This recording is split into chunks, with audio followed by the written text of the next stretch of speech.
Operation सिंदूर के बाद पहली बार प्रधानमंत्री नरेंद्र मोदी ने राष्ट्र को संबोधित किया।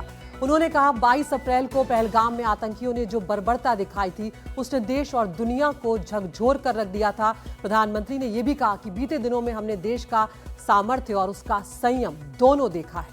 उन्होंने कहा कि भारत की सेनाओं ने पाकिस्तान में आतंकी ठिकानों पर, उनके ट्रेनिंग सेंटर पर सटीक प्रहार किया। प्रधानमंत्री ने साफ किया कि अगर पाकिस्तान से बात होगी तो सिर्फ आतंकवाद पर होगी, पीओके पर होगी।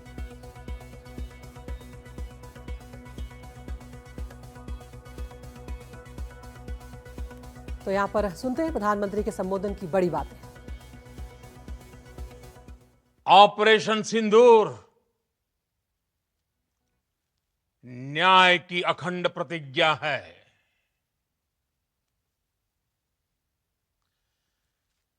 6 मई की देर रात, 7 मई की सुबह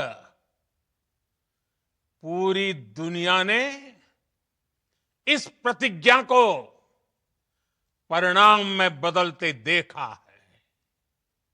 भारत की सेनाओं ने पाकिस्तान में आतंक के ठिकानों पर, उनके ट्रेनिंग सेंटर्स पर सटीक प्रहार किया। आतंकियों ने सपने में भी नहीं सोचा था कि भारत इतना बड़ा फैसला ले सकता है। हमने पाकिस्तान के आतंकी और सैन्य ठिकानों पर अपनी जवाबी कार्रवाई को अभी सिर्फ स्थगित किया है। आने वाले दिनों में हम पाकिस्तान के हर कदम को इस कसौटी पर मापेंगे कि वो क्या रवैया अपनाता है। भारत का मत एकदम स्पष्ट है। टेरर और टॉक एक साथ नहीं हो सकते।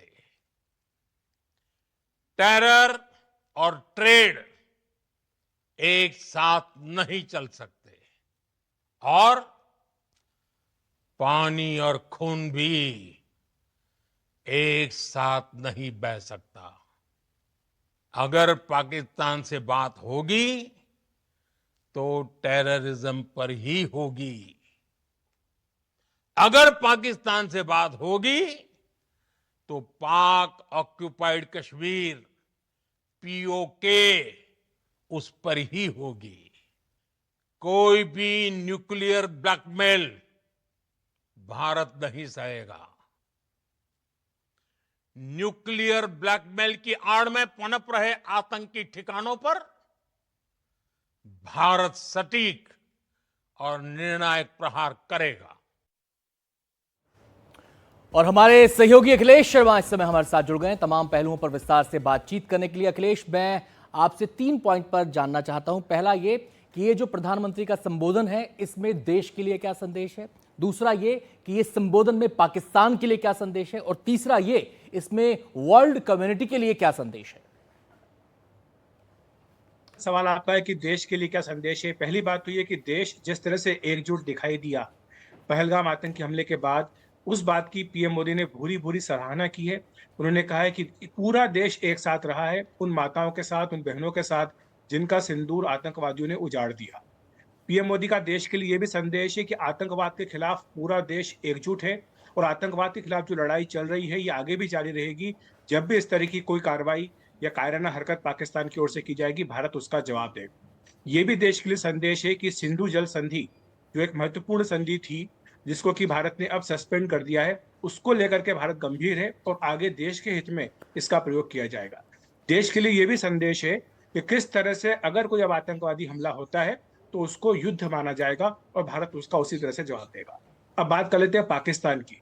पाकिस्तान के लिए संदेश बहुत साफ है। पीएम मोदी का जो राष्ट्र के नाम संदेश कल रहा, ये पाकिस्तान के नाम भी संदेश था, क्योंकि पाकिस्तान का एक बार नहीं अनेक बार पीएम मोदी ने नाम लिया। पाकिस्तान के आतंकी ठिकानों का और सेना का जिस तरह से घालमेल है उसका जिक्र किया, पाकिस्तान को चेतावनी दी और ये भी कहा कि अगर पाकिस्तान आगे से इस तरह से कोई हरकत करेगा तो उसका उसी तरह से जवाब दिया जाएगा, इसको युद्ध की तरह माना जाएगा। उन्होंने ये भी स्पष्ट कर दिया कि पाकिस्तान की ओर से ही ये गुजारिश की गई थी कि भारत जो है वो अपने हमलों को रोक दे। तो ये जो सीज फायर हुआ ये पाकिस्तान की, जब पाकिस्तान की दयनीय स्थिति हो गई थी उसके बाद भारत ने किया। जी। साथ ही उन्होंने ये भी स्पष्ट कर दिया कि जो न्यूक्लियर ब्लैकमेल बार बार पाकिस्तान की ओर से किया जाता है कि वो न्यूक्लियर पावर है, वो भारत का बर्दाश्त नहीं करेगा दबाव किसी तरह का, उसको भी जो ब्लफ था पाकिस्तान को उसको भारत ने एक्सपोज कर दिया। ये भी पाकिस्तान के लिए संदेश है। ये भी संदेश है कि अगर आप आतंकवाद पर काबू नहीं पाओगे तो आपका नामो निशान ही मिट जाएगा। आपकी आने वाली पीढ़ियां कभी इस बात के लिए आपको माफ नहीं करेंगी कि आपने कभी आतंकवाद को बढ़ावा दिया। विश्व समुदाय के लिए संदेश ये है कि आतंकवाद ही एक मुख्य मुद्दा है जिसको लेकर भारत ने अपनी सैनिक कार्रवाई की थी, ऑपरेशन सिंदूर किया था। भारत बार बार ये कहता है कि ये जो पाकिस्तान से आतंकवाद निकलता है इससे पूरी दुनिया प्रभावित है। पीएम मोदी ने 9/11 का जिक्र किया, लंदन में यूट्यूब बॉम्बिंग का जिक्र किया और कहा कि दुनिया भर में जो आतंकवादी घटनाएं होती हैं उनके तार पाकिस्तान से जुड़े मिलते हैं। तो इसलिए अगर भारत आतंकवादियों के खिलाफ कार्रवाई कर रहा है तो पूरी दुनिया को उसका समर्थन करना चाहिए।